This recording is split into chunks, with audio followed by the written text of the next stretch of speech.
Hello, this is Charting Man Dan of TheChartGuys, where we teach the little guy and girl how to utilize charts to manage their own trades and investments. What do I mean by the little guy and girl? Well, we just had two directives signed halting the implementation of a rule that requires financial advisors to act in the best interests of their client. Let that sink in a little bit.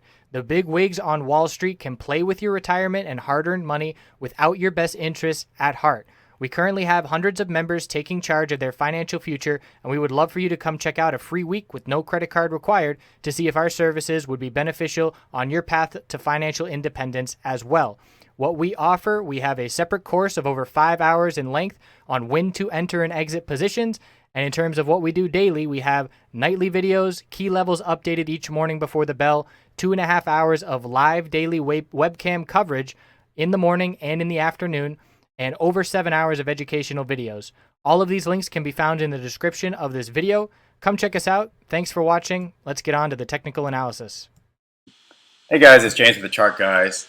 It is Wednesday, March 8th. Going to do my nightly video on gold. I'm going to start with longer time frames, weekly, then go to daily, then go to 4 hour and hourly. So the weekly time frame, right now as it is, if we close here, we're losing the 8 EMA, which is a red flag, and usually leads to a TCG bear cross. Again, TCG crosses are crosses of the 4 and 8 EMAs. My 4 EMA is the green line, 8 EMA is the red line. Whenever the green line crosses below the red line, that is a bear cross. So whenever the 4 EMA crosses under the 8 EMA, that's a bear cross. We are back testing the weekly middle Bollinger Band and 20 EMA at 1206.60. If we lose that, that will just further confirm that the TCG weekly bear cross is coming. And why is that significant? Because of the downside that can be found in these bear crosses, and the upside can be found in the bull crosses on the weekly chart on the longer time frame. Something to watch is volume, and why I like to watch volume is on these moves up here. You can see that bears were exhausting themselves. You can see the bulls were exhausting themselves. You can see the declining bull volume here, and then this big bear volume spike there. So what you want to see here on these pullbacks is declining bear volume as well. Same thing here. Look at this big dump. You start seeing declining bear volume, and then you saw increasing bull volume. So in this coming weeks, if gold does continue to pull back, look for volume as a potential indicator, technical indicator of the bears tiring out and a trend change coming. On the daily chart, we still have a TCG bear cross. Of course, the daily signals the bear crosses before the weekly does, and the weekly just confirms the daily more strongly. So speaking of volume, on the daily, we're still setting we're still setting lower highs and lower lows on increasing bear volume. So the bears on the daily haven't tired yet on this move. So be aware that you're playing against a trend if you're playing bullish gold. And it's better to look for bear entries on any bounce attempts than to try to find the bottom here. And just calling the bottom without seeing any type of technical indicator or turnaround is just guessing. So be aware of those on Stocktwits that say that the bottom is in. And on yesterday I mentioned that I was looking for a short-term bounce play at this 100 MA on the daily or the 50 MA on the daily, which obviously didn't play out. We're losing both. And the reason why was the 4 hour RSI being so oversold here on gold. And the last time we had it so oversold, we got a nice bounce here.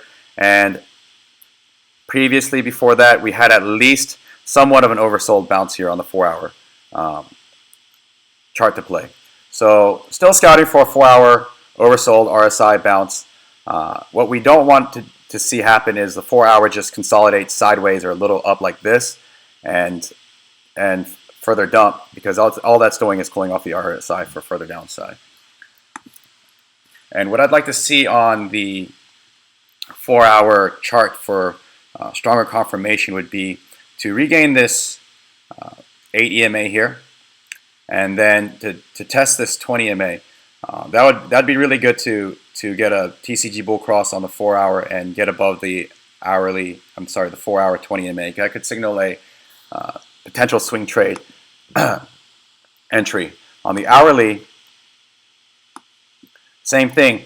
The hourly's been oversold RSI, and all it's been doing is on these oversold RSIs is just bouncing a little bit to cool off the RSI and then creating more downside.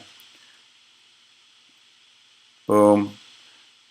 And then this one was just sideways movement. What we don't want to see based on that 4-hour oversold play is a sideways movement or pulling down and then further downside. So there's no entry right now for gold to go long. Gold bulls haven't shown anything yet. Bears are still in full control. Tomorrow what I would look for is, based on this hourly or even overnight, red flag on the bounce attempt on the 4-hour chart. Actually, let's go to the 4-hour chart. Red flag on the bounce attempt of this 4-hour chart would be the loss of the low of this candle of 1206.40. That tells me that the bulls aren't ready to bounce yet, and there is further downside in gold coming. Now, if you do want to play a bounce play, I would use GDXJ instead of GDX, and the reason why is GDX set a lower low today and a lower high, but GDX at least set a higher low today by the close of the daily candle. And what I would look for is, now that we have the inside candle, an inside candle is when the high and low of the candle is within the range of the previous day's high and low. So a bull break would be a break on the daily of 34.04. The close is important, so you'd want a close above 34.04. A bear break would be a close below the low of this candle of 33.05. And you can see that this 4 EMA on the daily is still rejecting. A bull break of this inside candle will likely regain at least the 4 EMA on GDXJ. JNUG, the 3X ETF, I know a lot of people like to play that as well. So something to watch for is the inside candle. Clue, break of high 34.04, go bull for maybe a day or two. Break of 33.05, go bear for more downside. And another thing we'll be watching is the dollar. So the dollar, what I'm watching is, you can see that it's been moving in this range after getting the 20 MA on the daily, between the 20 MA and the upper Bollinger Band. So it got to the upper Bollinger Band, rejected, rejection. It did get above it last week, but quickly rejected the next day. We're at it again, testing. So if we reject here, we could see some downside in the dollar, seeing some upside in gold, and that oversold 4-hour RSI playing out a little bit. So that's something to watch for. And as long as the weekly doesn't break above the high of last week, 102.27, and rejects there, we will be finally setting a lower high on the weekly. So those are all things to keep your eye on for. Again, the GDXJ inside candle on the daily is what I'm going to keep my eyes up for tomorrow, based on this 4-hour RSI being so oversold and breaking above that for a possible bull play for a day or two. Have a good night, and I'll see you tomorrow.